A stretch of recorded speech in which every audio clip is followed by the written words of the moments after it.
Salut les amis, alors on continue notre petite plongée dans ce qu'est le Jank-Sanity. Aujourd'hui vous allez découvrir des techniques de défense et justement cette particularité du Jank-Sanity qui est de ne pas pratiquer dans des dojos sur des beaux petits tatamis bien moelleux comme on a l'habitude de le faire en Occident.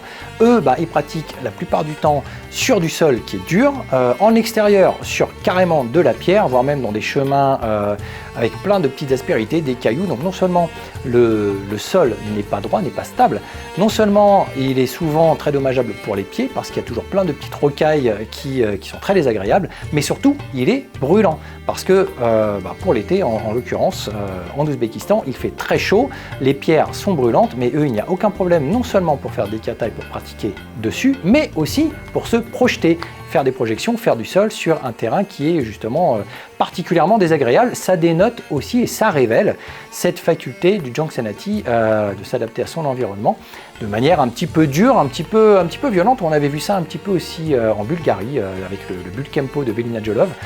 L'idée est quand même de se dire qu'il faut s'éloigner de temps en temps du confort du dojo pour essayer de retrouver une pratique un petit peu plus rugueuse d'une certaine façon. Vous allez voir que ce soit des femmes, des hommes, des enfants ou des adultes, tout le monde a cette habitude de pratique. C'est assez intéressant, profitez bien.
İşte.